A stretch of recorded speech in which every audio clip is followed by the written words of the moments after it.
Ayan, hugasan natin. Ayan. Tapos lagay natin dito. Ayan. Titimplahan natin yan at ating pakukuluan. Ayan. Lagyan natin ng bawang. Ayan o. Ayan natin. Bawang, hindi ko na tinatanggalan yan ng kwan. Ng balat. Hugas lang ang katapat yan. Ayan. Lagyan natin. Ayan. Lagyan natin ng luya. Ayan. Lagyan natin dyan. Ayan. Lagyan natin ng bawang. Ayan o. Ayan natin. Bawang, hindi ko na tinatanggalan yan ng kwan. Ng balat. Hugas lang ang katapat yan. Ayan. Lagyan natin. Ayan. Lagyan natin ng luya. Ayan. Lagyan natin. Ang ating sibuyas. Ayan, ganyan na natin. Ayan, lagyan na natin yan. Ayan. Para may samya. Masarap pag nakuluan. May lasa na. Lagyan natin ng pampalasa.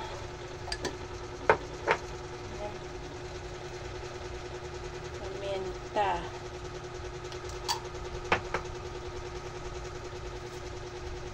Asin. Dagdagan natin ng asin para lumasa sa karne ang lasa. Ayan. Ayan, salang natin. Pag nakulo, okay na, hangunin na natin. Ayan guys, luto na ang ating karne. Ayan o. Oh, wow. Ngayon, lalagyan natin ng, ayan, lalagyan natin sa powder. Lalagay natin sa powder kasi nga malaman siya.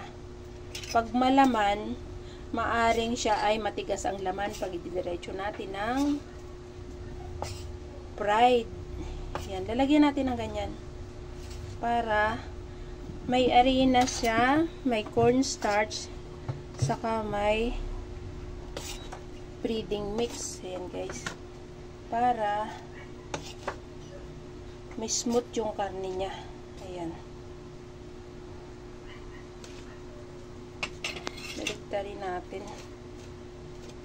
Ayan.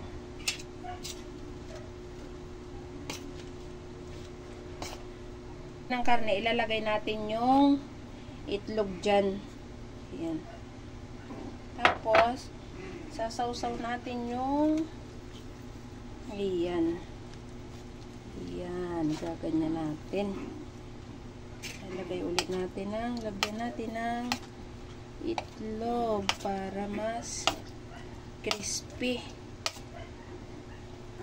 Pag mas more on laman yung lulutuin yung ganyan, kailangan gaganituhin natin. Laman yung nabili ko, may kaunting taba lang. Ayan o.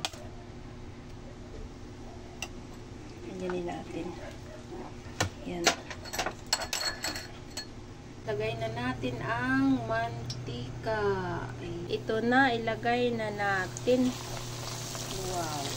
Lagyan natin medyo mag-brown-brown bago natin baliktarin. Ayan, baliktarin muna natin. Medyo mag-brown-brown na yung ilalim. Wow! Crispy talaga siya. Oh. Ayan na guys. Wow! Luto na. Oh. Sarap. Ayan. Oh. Wow. Crispy. Ayan na guys. Wow. Ang sarap. Oh. Tikman natin. Oh. Luto. Mainit. Mainit pa. Mainit. Ayun oh. Wow. Sarap. Tapos sausaw natin dyan oh. Wow, sa sili. So natin. Ayan o. Subo ko na. Wow. Kalami.